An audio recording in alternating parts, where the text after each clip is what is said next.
Máš minútku? Martin, prosím ťa, nemáš číslo na kominára? A na čo potrebuješ kominára? No, veď každého zákazníka niečím kúria, majú plynový kotol na tuhé palivo, prípadne majú krby. Tak o to sa asi treba starať, kontrolovať. Chceš to kontrolovať a čistiť. Áno. Ako súhlasím s tým, že pred prvým zapojením palivového spotrebiča potrebuješ revíznu skúšku alebo kontrolu od revízneho technika kominov, od kominára, ale potom tie ďalšie kontroly môžeš robiť aj sám. Nemusí to robiť revízny technik kominov, kominár. Môžeš to robiť ty, môže to robiť tvoj údržbár. Jediné, čo potrebuješ mať vyhovujúci stav náradia. To je všetko, čo definuje vyhláška. To je super a platí to isté, čo vždycky pri bezpečnosti požiarnej ochrany, že má to byť preukázateľné?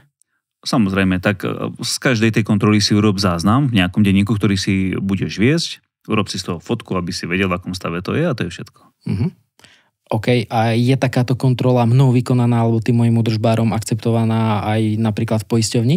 To je dobrá otázka. Akceptuje to aj poisťovňa, aj štátny požiarny dozor, čiže hasiči. Vynikajúce, ďakujem. Páči sa.